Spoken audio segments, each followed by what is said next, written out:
Bom, vamos passar agora para herança em programação orientada a objeto. Vamos criar então nossa classe, já até ter criado a classe como exemplo.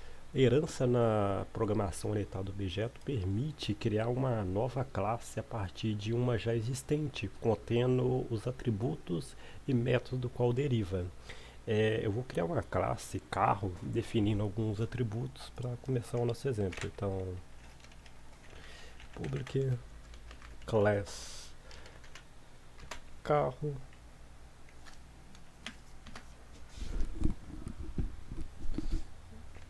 Vou passar alguns atributos, então protect,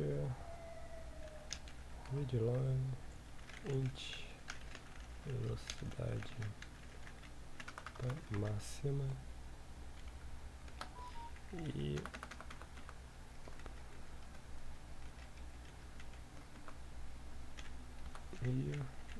o hit, velocidade atual. Bom, eu utilizei o modificador de acesso protect, que significa que esse atributo será transmitido por herança. Então, velocidade máxima será transmitida por herança e coloquei um read only para que a velocidade não seja modificada. E também coloquei a velocidade atual como privado, ou seja, um atributo privado para ter métodos para alterar a velocidade atual, ok? É, agora eu vou definir os construtores da classe carro recebendo a velocidade máxima do carro como parâmetro e dentro desse construtor pegar o parâmetro atribuindo. Vou definir meu construtor, então public carro recebendo como parâmetro int a velocidade máxima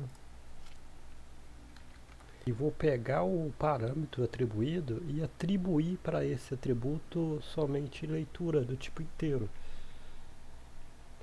Então, velocidade máxima. Então, eu pego esse atributo como parâmetro e atribuo que esse atributo será somente leitura do tipo inteiro. Ok? Agora eu vou criar um método que vai ser utilizado para alterar essa velocidade. Então, novamente, protect int alterar velocidade, recebendo int delta int a nova, vai receber uma nova velocidade, vai ser a velocidade, vai ser a velocidade atual mais o delta. Então aqui eu defini uma variável interna recebendo a velocidade atual mais o delta recebido como parâmetro. Em cima da variável nova velocidade, em cima dessa variável nova velocidade, eu vou fazer algumas validações para alterar a velocidade atual. Então, assim eu vou evitar que a velocidade atual seja negativa. Vou utilizar um if. Se a nova velocidade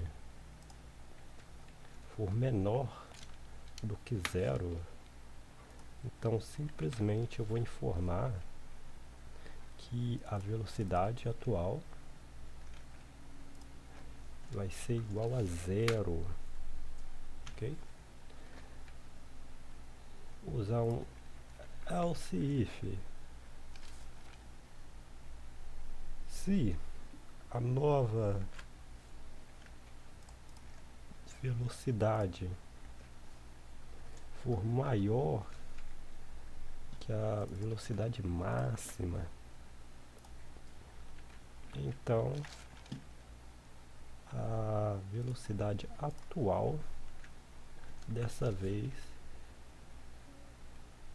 vai ser igual a velocidade máxima. Opa, um detalhe aqui. Velocidade máxima.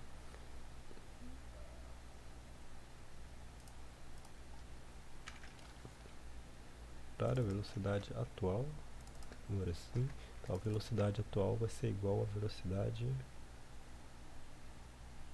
máxima. Se não for nenhum desses casos, um else, simplesmente a velocidade atual vai receber a nova velocidade. Por fim, eu preciso dar um return.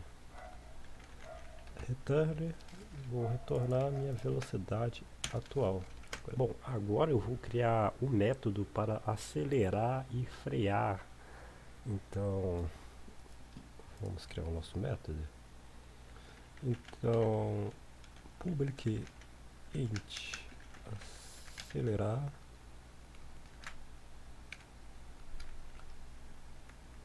vou definir um return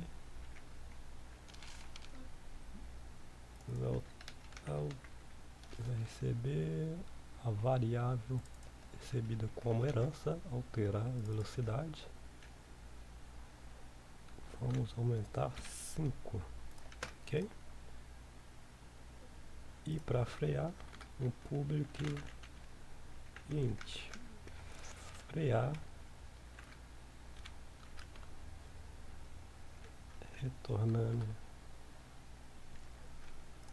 alterar a velocidade, dessa vez vai receber menos 5, desacelerando, né?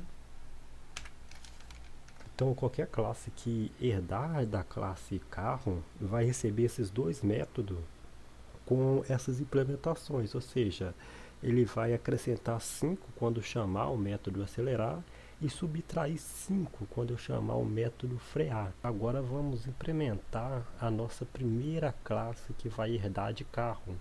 Vai ser uma classe do tipo Uno. Essa classe vai ser uma classe pública do tipo Uno. Aqui vamos fazer o seguinte: dois pontos carro. Opa, classe um padrão, vou colocar maiúsculo, deveria já ter colocado carro, né? Carro maiúsculo, ok?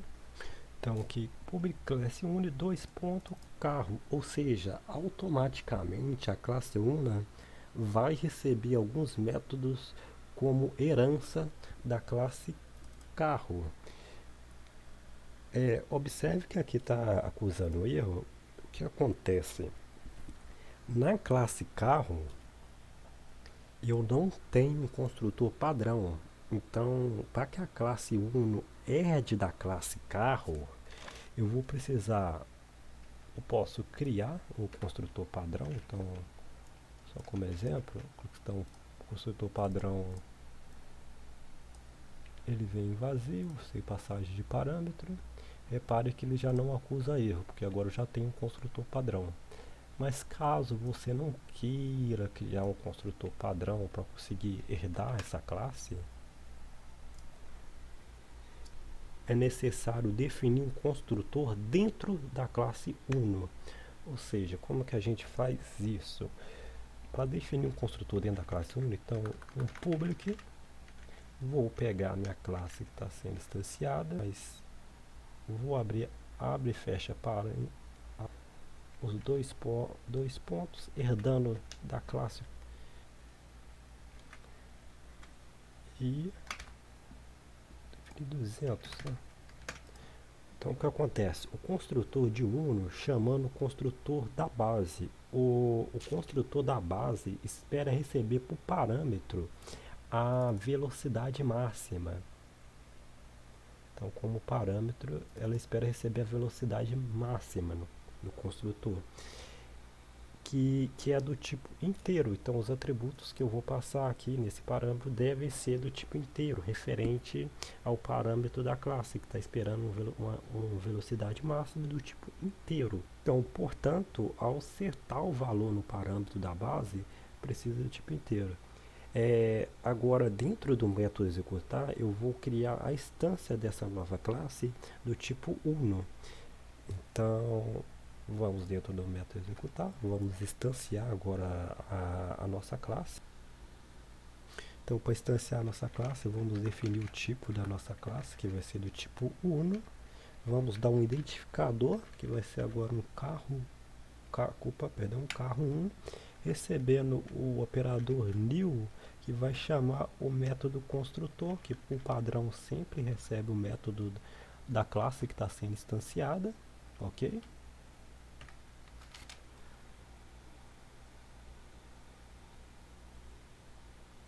Então aqui eu também consigo já executar os métodos para modificar a velocidade do meu carro.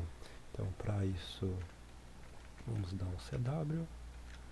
Eu quero acessar carro, acessando então ponto de anotação.